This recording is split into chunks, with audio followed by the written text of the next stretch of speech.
بسم الله الرحمن الرحيم اللهم صل على محمد داود يا كسو دواada barnaamijkeennii baro oo ku dayo oo halkan aad ka daawataan saacadaha noo kale oo muddo soo wadnay ayaa waxa maanta aanu marti u nahay oo xafiiskiisa ku siyaaranay Dr. Sacad Cali Shire oo ah wasiirka arrimaha dibadda ee Somaliland oo runtii ah dadkii aan codka weydiinay soo jawaabay dadka ugu badnaa runtii wasiirada ama shaqaalaha dawladda markaa aad iyo aad dadku u soo doorteen oo ay ku maaragtay ku qiimeynayeen sumcad iyo haybad iyo shaqo wanaag uu leeyahay taas oo ah maamul wanaagga lagu soo doortay Dr. Sacad aad iyo aad baan kugu mahadnaqaynaa soo dhaweyntaada xafiiska saaka aanu maaragtay kugu soo siyaaranay marka hore si daayirta gaar ahaan ay kugu dayato ama dadka ku daawanaya ay maaragtay wax kaaga ogaadaan bal waxaad adoo soo koobaya nooga sheegtaa xaggaad ku dhalatay iyo waqtigii aad dhalatay. bismillaahi raxmaani raxiim. Rashiid aad baan ugu faraxsan inaan kugu soo dhaweeyo xafiiska arrimaha dibadda. haddaan su-aashaada ka jawaabo, anugu waxaan dhashay sanadkii 1952 waxaan ku dhashay ban la yidhaahdo Aroori oo u dhow Burco. waayahay sidaan hore oo inagu sheegnay qof walba barnaamijka lagu soo doorto waxaan ugu yeedhaynaa haliyey oo taana hore dhowr jeer inagu sharaxnay. haliyey doctore xagee baad ku soo barbaartay? markaan yaraa waxaan ku barbaaray magaalada Burco. reer miyina waan lahaan jiray. waayahay nolosheeda qayb baa lafteeda aan ku qaatay miyi, laakiin waxaan u badnaa Burco. waayahay sacaadatul wasiir waxbarashadaadii hore dhexe iyo tii dambe miyaad si kooban wax nooga sheegi kartaa? waxaan kaaga sheegi karaa waxbarashadeeda dugsiga hoose waxaan ka galay Burco iyo qayb ahaan malcaamadaba. waxbarashada dugsiga dhexe iyo dugsiga sare waxaan ka galay Sheekh. waan ka galay waan joogay muddo ilaa 9 sanadood. waayahay markii aan dhamaystay dugsiga sare waxaan ka mid ahaa dhalinyaradii markaa ugu sarreysay imtixaanadii u dambeeyey ee dugsiyada sare ee markaa loo qaaday waddanka Kuuba si wax ugu soo bartaan. halkaasaan ka bilaabay waxbarashadii jaamacadda. halkaa waxaan joogay sanadkii 1974 ilaa 1977 ayaan joognay. marka maxaad ku soo qaadatay waxbarashada jaamacadda aad ku soo qaadatay Kuuba? waxay waagii dawladdii Siyaad Barre ee hore iyo wadamada shuuciga ahaa markaas Kuuba iyo Kuuriya iyo xiriir fiican aynu wada lahayn. arday badan oo maaragtay iskuullada ka soo baxayna loo diri jiray. marka Kuuba maxaad ka soo baratay doctore? intii aan Kuuba joogay waxaan ku jiray kulliyadda beeraha ee jaamacadda Havana. marka hase yeeshee annakaan dhammaysanin ayaa waa kii dhacay dagaalkii ka dhex maray Soomaaliya iyo Itoobiya. marka annagoo ardaydayadii oo dhan waxaan go'aansanay inaanu annagoo matalaanaa diidan inay la soo safatay Kuuba dhinaca Itoobiya ayaanu go'aansanay inaanu waddanka ka baxno dib ugu noqono dalkaygii. saasaanu annakaan dhammaysanin weli aanu dib ugu noqonay. صح وانتي حرير كبا لكلا غوستي دغالك لا سو سفتين إثيوبيا سيدا شيغتي واي شقوين كاغي aad soo qabatay iyo hadii biin maayo waa aragnimadaada iyagana sidoo kale wax nooga sheeg. warsadaan dhamaystiro waxbarashadeedii markaan Kuuba ka soo noqday xamar baan ku soo noqonay. inteedii ka soo noqotay Kuuba iyo Ruushka labadaba waana la qaybiyay. banna EU-da wadamadii EU-da ayaa dib loogu daray. si scholarship ay ka heleen. banna jaamacadihii Soomaaliya Somali National University ayay galeen. anu waxaan ka mid ahaa intii waddanka ku hadhay gashay jaamacadii Somali National University kulliyadda beeraha. halkaas baan ka dhamaystay markii aan ka dhamaystay sanad baan ka shaqeeyey sanadkii aan joogay jaamacaddana waan ka shaqeyn jiray faawna waan shaqeyn jiray faawna waxa weeye hay'adda cuntooyinka xagga beeraha sanad ka bacdi waxaan helay scholarship baan helay amba deeq waxbarasho ayaan maraykan ka helay barnaamij loo jiray afgaraad kiiban markaa aan ku tegey maraykan markaa waxaan ka bilaabay waxbarasho maxay dhahdaa dhaqaalaha beeraha waxaan ka qaatay markaa shahaadada labaad ee masteredka iyo shahaadada saddexaad ee PhD ayaan ka qaatay inta halkaan joogay waa war wanaagsan waayahay iyaga shaqooyinkii aad qabatay markii dambe aad maraykan ka timid wax ma nooga sheegi kartaa haddana waxaan kaaga sheego shaqooyinkayga markii aan jaamacadda ka baxay waxaan ahaa dadkii lagu reebay jaamacadda si ay wax uga sii dhigaan jaamacadda xamar marka laga baxo jaamacadda ardayda ugu sarreysa waa la reebi jiray jaamacaddaa loo reebi jiray anuu ardayda lagu reebay baan ahaa markaa waxaan joogay muddo sanada isla markaana markaan faawan u shaqayn jiray markii aan maraykan qabtay ee aan dhammaystay waxbarashadeydii waxaan shaqo ka bilaabay World Bank bangiga dunida Washington DC halkaa waxaan ka shaqeynayay sanad iyo bar baan ka shaqeynayay markii dambe waxaan go'aansaday inaan dalkii ku noqdo dabeedna dalkii baan ku noqday 1988 markaasoo xaaladiisu aad iyo aad u cakaray markaa waxaan arkay runtii in aanan ku noolaan karin oo faalaha markaa dagaaladii iyo qaskii soo socday markaa waxa jiray waxa bilowday in isir dabargoyn baa bilowday dadka ka soo jeeda maxay dhahdaa waqooyiga ka soo jeeda markaa lafahayga ayaan u cabsaday nafteedan u cabsaday markaasi dad fara badan oo kasoo ka yimi maxay dhahdaa bariga waqooyiga aba Somaliland ay wadanka uga baxeen maan uga baxay markaa safar dheer baan galay safarkaa dheer waxa halkii ugu horeysaan mataqaanaa aan ka galay dibadda waxay wadanka Sacuudiga kadibna waan ka tegay wadanka Masar baan u gudbay isna bilaan joogay wadanka Switzerland baan u gudbay isna bilaan joogay waxaan ku dambeeyay wadanka Ingiriiska intii aan wadanka Ingiriiska joogay sanadadii ugu horeeyay waxaan aad iyo aad isugu hawlay sidii loo taakuleen lahaa dadkii dhakhaatiirtii mataqaana caawinaysay dadkeenii barakacay iyo dadkeenii halganka ku jiray ka 2 sanadood baan hawsha ayaan wadnay markii dambena runtii waxaan bilaabay shaqooyin maxay dhahdaa dee full time oo private waayahay strangely enough dadka had iyo jeer barnaamijkan ilaa iminka aan ku wareystay oo ilaa 6 qof gaaraya ama hay'ado badankoodu jaamacadaha ka baxay inta jaamacadaha ka baxday almost 99% waxay ii sheegeen inay jaamacadihii ka baxeen maaragtay gudaha iyo dibadba ay dib jaamacadihii loo doortay oo inay wax ka dhigaan oo ahaayeen ardadii ugu sarreysay waayahay sidoo kale waxa iga muuqataa waxbarashadaada inaad maaragtay leedahay aqoon sal ballaaran oo beeraha oo maanta wadankeena maaragtay aad iyo aad looga baahan yahay oo isla markaana aad ku darsatay dhaqaalihii beeraha halka ilaa PhD-ga aad waday ilaahay kugu sii ciseeyo haddaan ka tagno intaas oo maaragtay su-aalihii shakhsiga ahaa waxa sacaadatul wasiira mahdi Dr. Sacad aad tahay wasiirka maaragtay reer Somaliland ee ugu qadarinta badan markaan waraysi xoog la sameeyey dadkuna ay maaragtay aad ku soo doorteen maxay kula muuqataa aragtidaasi inaad haddii biidmaayo aad tahay wasiirka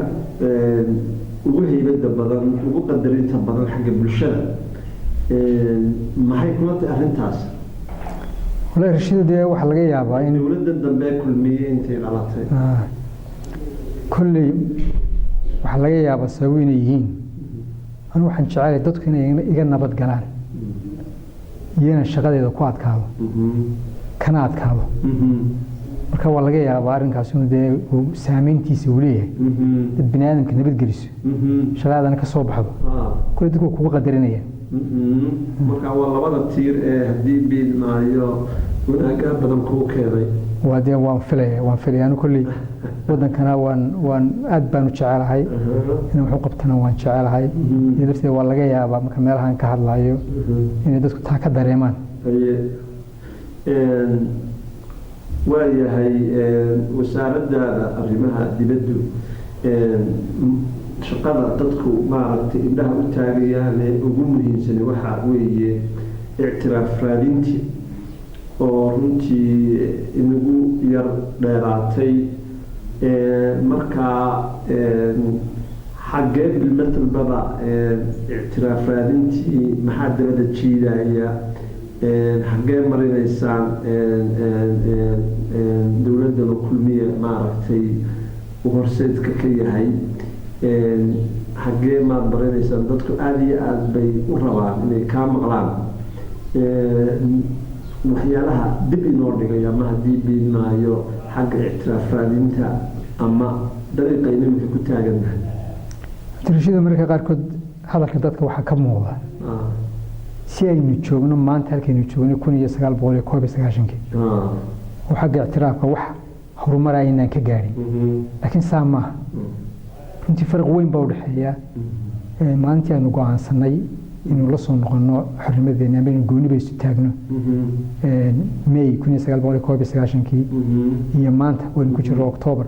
2017 Somaliland inkastoo aynaan ku guuleysanin inaynu noqono xubin ka mid ah qaramada midoobay halka aynaan gaarin haddana maanta waa waddan la ictiraafsan yahay inuu jiro waa waddan jira waa dal jira oo dowlad jirta leh oo ummad jirta leh oo lacagteeda leh oo ciidankeeda leh oo wax allaaliya wixii astaani qaran lahaa leh oo madaxweynaheeda loo soo dhaweystay madaxweynayaasha oo protocol lagu siiyo oo baasaboorkeeda maxay caalamka lagu maro marka horta runtii يعني ميل فوق بنو كني يا ير بينو هادون انت هير مدد كتبيان waxaan isla inta yarna waa la gaaraya hadii aan la nimaadno hadeen u hagar baxno dadaalkeedana la nimaadno inuu hagar baxno ayaa loo baahan yahay inuu ogaano ictiraaf inuu qaali yahay ictiraafku wax qaali ah wax qaali ah wax yar kuma iibsan kartid marka waxaan u baahanahay inuu horo wuxuu u baahan yahay ictiraafku waayahay marka waxaad is leedahay haddii biidmaayo intaa yare aad ku tilmaantay inay yar tahay hinjintaas dowlad iyo shacab iyo qurbajooga iyo daljoogaba maxaad is leedahay boyntka dhalinaya goolkaas saaka xaadirka ah muxuu yahay haddaynu rashiidan waxaan qabaa haddaynu miisaaniyaddeena 5% meel u dhigno ictiraaf doonka inaanu naga maqnaanayna sana baan ugu aaminsanahay marka waa run u baahan in loo hagar baxo loo dadaalo waynu soo dadaalay alxamdulilah meel fiican waynu joognaa inaynu intaa ka kordhino baa loo baahan yahay waaye markaad leedahay 5% yacni inay madaxdu socoto inay maaragtay dadka waay aragga socdaan oo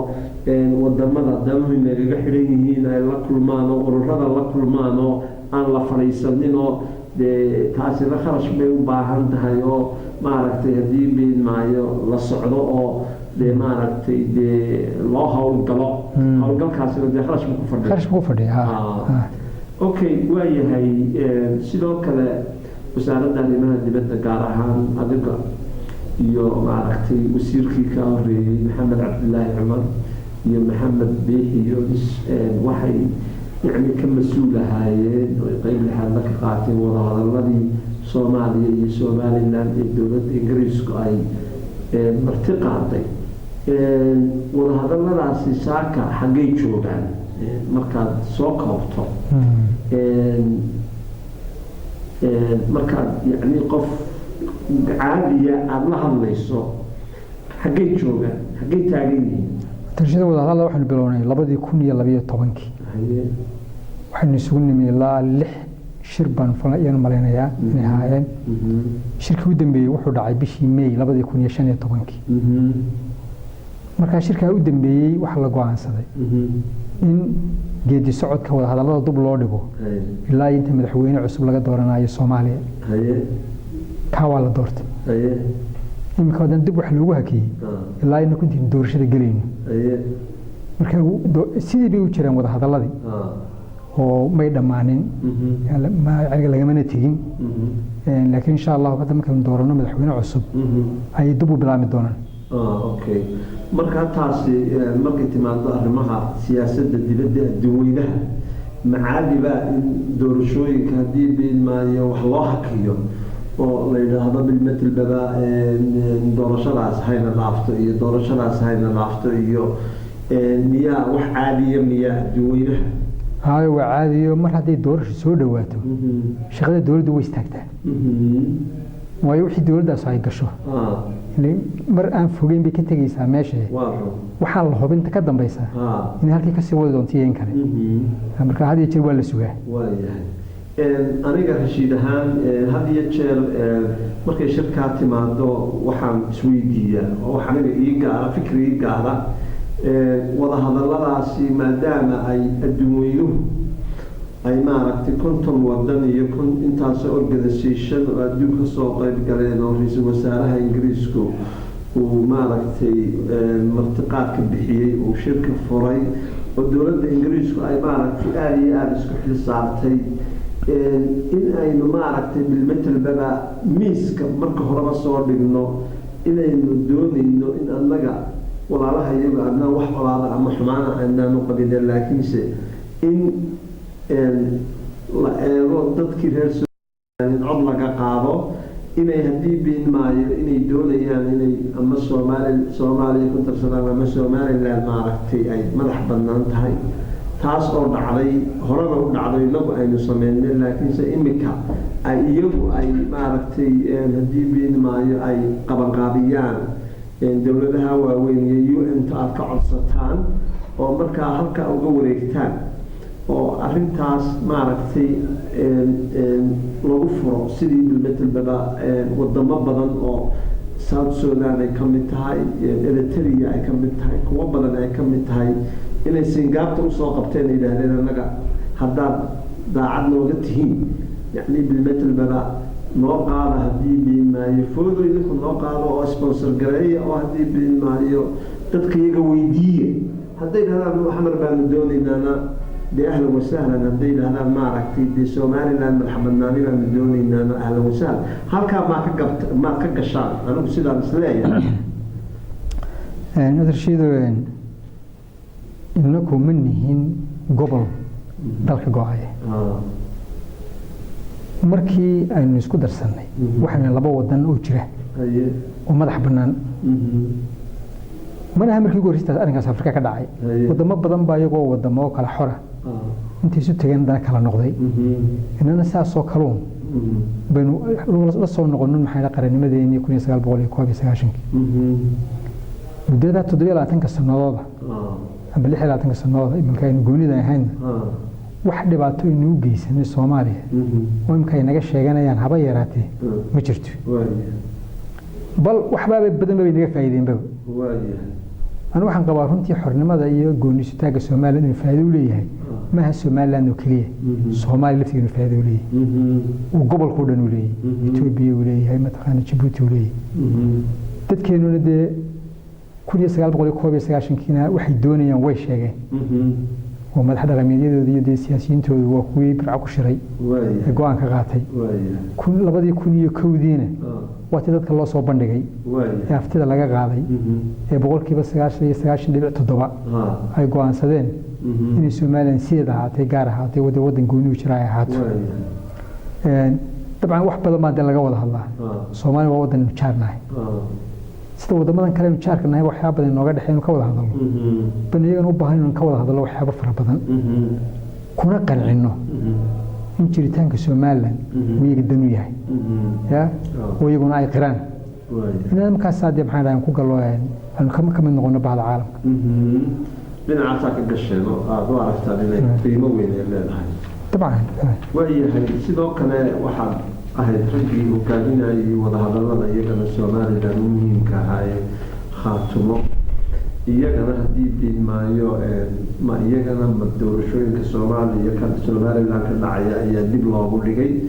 meel fiican bay marayeen hawl fiican baa qabateen runtii labadiina dhinacba walaalaheena reer Soola waxaan maaragtay ugu leeyahay garashada ay qabteen inay nabad wax ku helaan ayaa runtii aan ugu hambalyeynaya marka iyaduna masalaas oo kalaaba oo doorashooyinka iminka soo dhow ee Somaliland iyagana dib loo dhigay marka ugu horeysa midnimada Somaliland waxay muhiim u tahay oo tir dhaxaad u tahay nabadeena horumarkeena ictiraafkeena taas baana keentay in wada hadal lala galo maxaa khaatum lala galo shirab dhowr baynu soo galay Addis Ababa Djibouti Hargeysa wada hadaladaas waxyaabo badan aynu ka heshiin kulanka u dambeeyana insha Allah wuxuu inoo qorshaysan yahay bishan aynu ku jiro hadda bartamaheeda marka insha Allah waxaan rajeynayaa in halka aynu ku soo afjaro geedi socodka wada hadaladaas ma wax sugi doona insha Allah doorasho sugi doona madaxweynaha dambe wax hadda dhameyn doona waayahay marka inuu taana ka baxna xagga shaqada aynu haddana sacaadatul wasiir haliyey Dr. Saad maxaad higsanaysaa future-ka inaad haddii biilmaayo aad gaadho ama aad ku dambayso ama aad haddii biilmaayo waayo higsigii dhalinyaradeenu maanta waa kuwa badda isku daadinaya waa kuwa maaragtay intooda badani ay shaqo la-aan ay maaragtay joogaan ama qaar ka mida mukhaadiraad higsigii baaba la iskugu yimid nolosha maxaad higsanaysaa oo haddii biilasleeda alleele waxaa qabo ama shaqo ahaan ama shakhsi ahaanba intaad joogto horta himiladaydu waa tii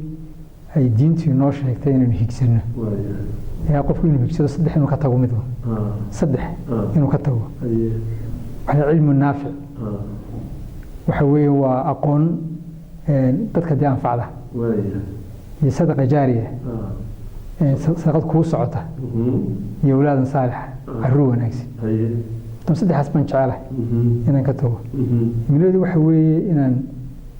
inaan dalkan iyo dadkan wax u qabto wax ka bedelo waxa ay dhiba saboolnimadiisa iyo dayaciisa iyo dhibaatadiisa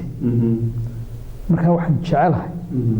inaan kaga tago inaan arrinkaa wax ka bedelo wax ka bedelo inaan kaga tago aad iyo aad u jecelahay alxamdulilah saddexdaa himile aad hiigsanaysan ilaahay kugu gargaaro waa wixii nebiyada iyo saalixiintu maaragtay lagu yaqaanay qof wal oo muslimana looga baahan yahay inuu maaragtay ku dhaqmo tan iyo tan kale ee maanta saboolnimada waddanka cid kaaga dhow ma jirto maadaama aad beerihii foqorka laga baxayay wax soo saarka dhaqaalihii beerihii aad maaragtay aqoonteeda leedahay waayo-aragnimo badan oo xaqiiqadu ay tahay inaynu ku noqonno beeraheennii oo aynu quutul daruurigeennii bal horta aan la soo baxno waayahay caqaladihii sacaadatul wasiir haliyey ku soo maray noloshaada ama intaad shaqadan ku jirtay ama intii ka horeysay aad xusuusato ee mahadhada kugu reebay ee aad xusuusato mid iyo laba ma nagala wadaagi kartaa horta marka hore waxaan jecelahay wax yar ka yidhaahdo dhibaatooyinkaan soo sheegay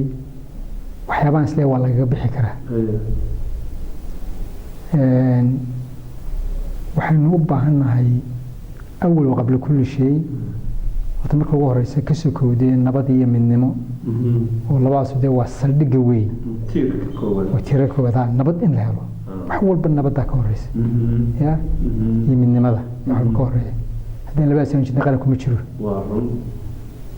waa maamul wanaag baynu u baahannahay maamulku runtii waa meelahaas leedahay malaa wax badan baa nooga dhiman xagga aqoonteena waxaynu kaloo u baahannahay wacyigelin shicibka dadka in la wacyigeliyo oo la hago wax loo sheego ummadda wixii loo sheegay wey marka in la hago oo shaqo lagu hago wadaninimo lagu hago ayaa loo baahan cilmi lagu hago diin lagu hago ayaa runtii loo baahan yahay danta guud lagu hago runtii loo baahan yahay marka su-aashaadii ahayd carqaladihii ugu waaweynaa nolosha kusoo maray haddaad mid iyo laba maaragtay aada nooga sheegto horta anigoo laba jira bay hooyaday dhimatay taas laftigeedu wax weeyda waa carqaladaha dunida ka mid tahay inkastoo markaad yartayda aana dareemayn ya haddana dee kulladii hooya kaa maqantay dareenkeeda iska leedahay laakiin runtii intii aan weynaaday dhibkii ugu weynaa wuxuu ahaa qaxootinimada inaad qaxooti noqoto qof wuxuu sharaf ku leeyahay cizo ku leeyahay waddankiisa laakiin waxa aqoontaada untaba lahow hadaad qaxooti noqoto oo bilaa xuquuq noqoto ya hadda bilaa adres noqoto waa arrin runtii aad iyo aad u adag waayahay halyey taa hooyo la-aanta iskaga mid baan nahay oo anugu hooyaday anigu laba jira ayay dhimatay waalidiintii dhammaantoodbaba iyo asxaabteennii iyo dadkii xaqaynugu laha u naxariisto su-aasha kale ku weydiinayaa waxa weeye barnaamijkana sidaan aan kuu sheegay ma waraysi caadiyun maaha waa duruus waxa weeye inay dhallinyaradu haddii liidmaayo ay maqlaan oy arkaan waxay ku daydaan oo wanaagsan marka maxaad is leedahay darajadan iyo wanaaggan aada gaadhay allaha kuu sii siyaadiyee maxay kaaga dayan karayaan daayarta iminka joogta miiska soo dhigtay ee bilmetelbaba raganimo ah cilmi ah waayo araqnimo ah dhaqan ah dabeecad ah la socod ah ee bilmetelbaba iyaguna sidoo kale ay ku najixi karayaan marka ugu horeysa rashiidow waxaa muhiima hooyana dee nolosha saldhig u ah qofku inuu diintiisa ku xidhnaado qofku diintiisa ku xidhan yahay oo wixii diinta ku foolxunna uu ka fogaado wixii la farayna uu yeelo horta if iyo aakhiraba cizi ayuu ka helaya iyo sharaf buu ka helaya haddaan xagga dunida u soo noqdo horta waxaa muhiima dhallinyaradu amba dadku sidiisababa inaanu qofku aanu qancin amba aanu hankiisa hoos u dhigin qofku inuu birta marka hore aaminsan yahay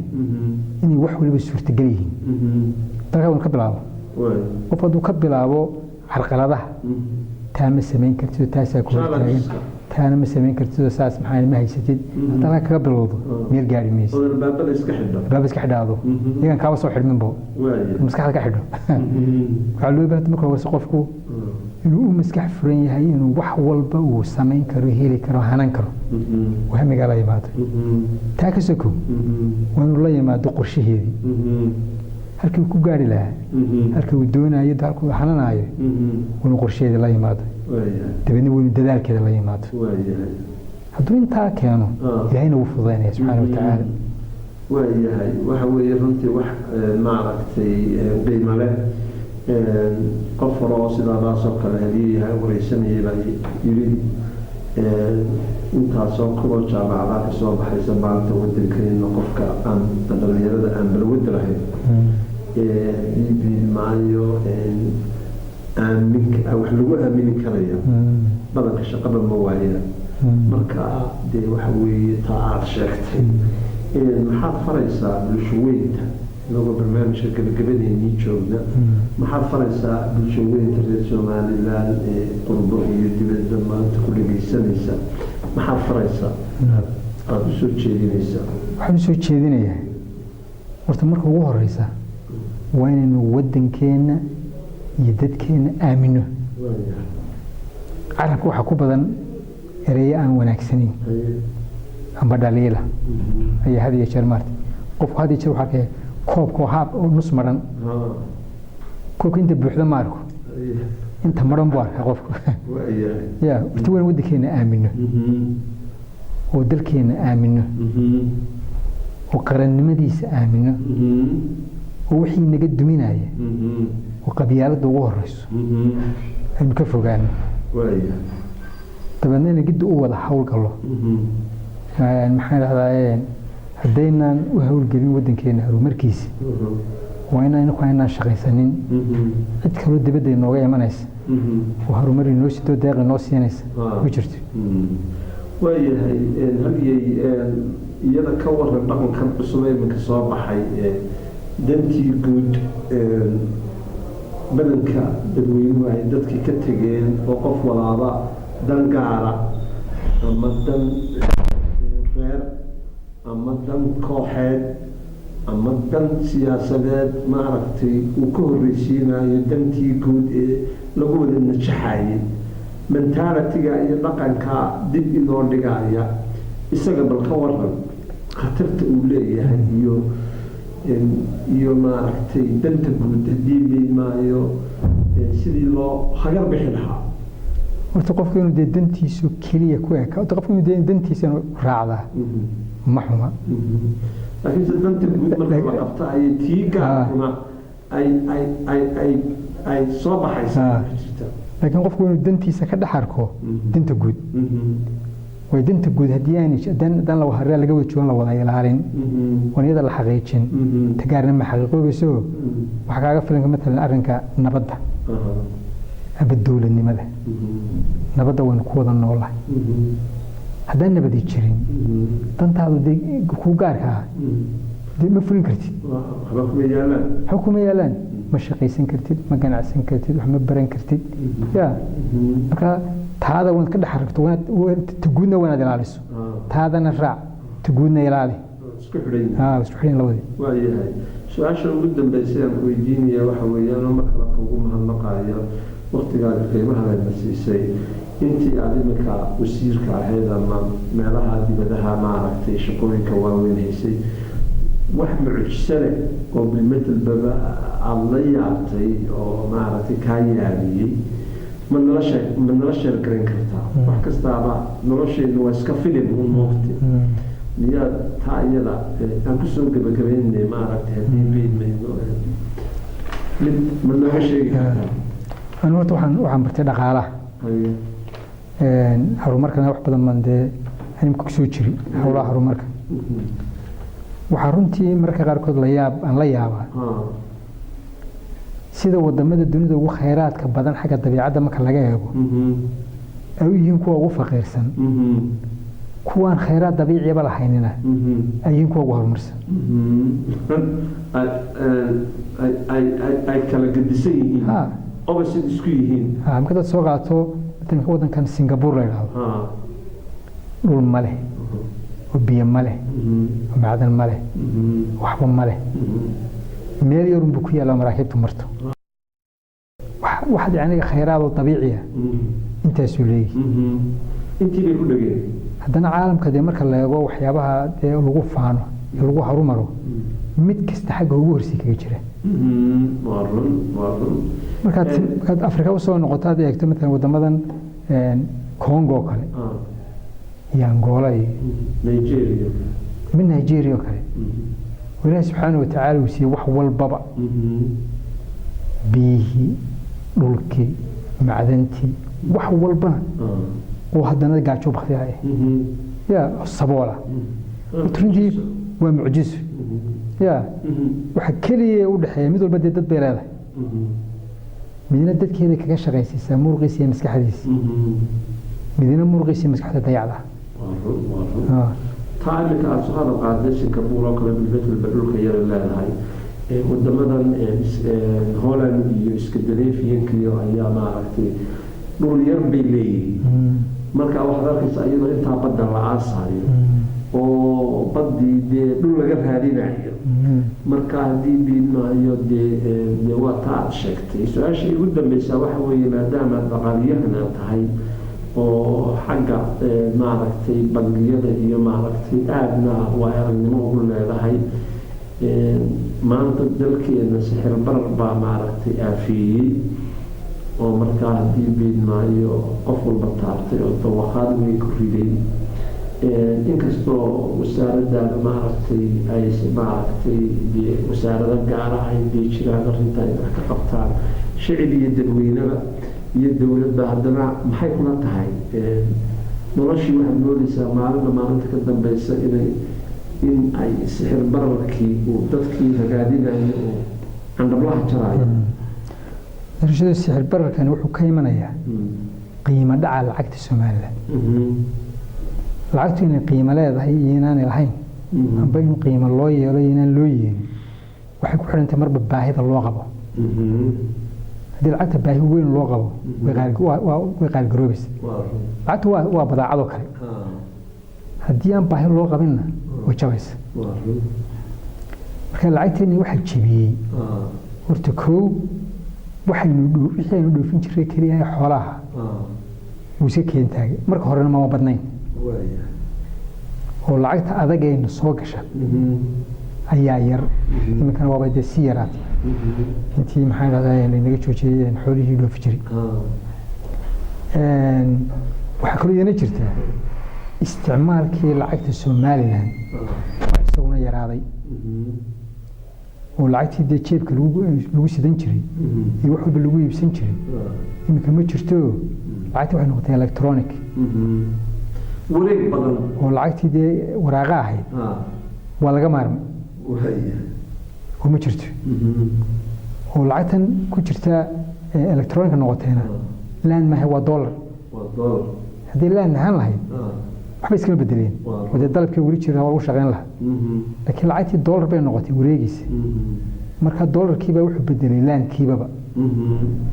waa meesha ka baxay midda kale waxa weeye wax soo saarkeennaa yar dabeedna wax allaaliya waxaynu isticmaallo oo dhan amba aynu cunno amba aynu huwanno amba aan ku shaqayno waa waxaynu dibadda ka keeni weye dee marka dumaanti wax cid kale samaysatay dollar bay doonayaan aduu laan baad haystaa marka dee laakiin wanaad iibiso waa dollar aad hesho iibka aad iibinayso iyo mataqaana ayaa uu hoos buu ridayaa doonistiisa iyo yaraantiisa dalabka dollarka dalbanaysaana qiimihii dollarku kor u qaadaya sidoo kale qaadkan ilaahay nagu salliday maaragtay haddii beedmaayo maalin walbaba 100,000 kun oo doolar loo baahan yahay in la sarrifo oo maqribkii la shubo iyadu taa u dhadeedino dee waxyaaba runtii waxyaaba ka koowa inkastoo awladda weligaa meel daqaadkanu isticmaali jiray ya haddana markii wax soo saarkiina yaraaday waxaynu dibadda ka keenana batay isaga baahidiisiina badatay wixii aynu iibinaynana yaraadeen amba dee laynaga joojiyeyba isna baahidiisii badatay arrinka wuu sii adkaynayaa sicir bararka qayb weyn buu ka qaadanayaa waayahay daawadayaal inagoo halkaa kusoo gabagabeyn doona maaragtay barnaamijkeedii bara oo ku dayo oo maanta doctor sacad haliyey oo xafiiskiisa maaragtay aan ku sii aragnay oo runtii maaragtay wax badan aan isleeyahay waad ka faa'iidaysanaysaan intaas baan kusoo gabagabeynaynaa doctorka haliyeygana mar labaad waanu kuu mahadnaqaynaa sidaasoo kale waxaanu guddoonsanay inaanu qofkii soo baxaba shahaado yar siino oo haddii beedmaayo aanu maaragtay ku tusaysa waxqabadkaagii oo sida aan ognahay iminka sheekadeenni waxay u badatay xabaalka sheekee oo qofku markuu dhinto inta xabaashii laga dul hadlo la idhaahdo sidaas iyo sidaas iyo sidaasoo ahaa aniga madayga waxa weeye inta aynu nool nahay qofka wadaaggiisa inaynu sheegno u qarno taas buu horumarkuna ku imanayaa sidaa la ajligeedna shahaadadaas baanu ku siinaynaa waqtigii aadna siisayna